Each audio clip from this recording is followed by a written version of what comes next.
వెంకటాపురం అనే గ్రామంలో దట్టమైన అటవీ ప్రాంతం ఉండేది. అందులో ఒక గుహ ఉండేది. ఒకప్పుడు సాధారణంగా కనిపించే ఆ గుహ ఇప్పుడు మనుషులను లోపలికి లాగేసుకుంటుంది.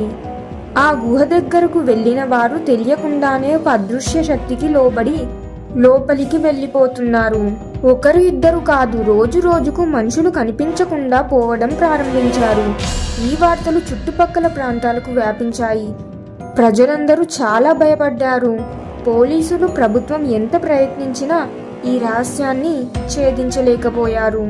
అదే గ్రామానికి చెందిన ముగ్గురు స్నేహితులు ఆద్య, విక్రమ్ మరియు రవి. చిన్నప్పటి నుంచి కలిసి పెరిగిన వీరు దేనికైనా సిద్ధపడే మనస్తత్వం కలవారు. అసలు ఆ గుహలో ఏముంది? రవి, విక్రమ్, ఆద్య ఆ గుహలోకి వెళ్ళి ఏముందో కనుక్కున్నారా? తరువాత ఏం జరిగింది? చాలా ఇంట్రెస్టింగ్గా ఉంటుంది వీడియో. ఒక అద్భుతమైన అనుభూతిని కలిగిస్తుంది.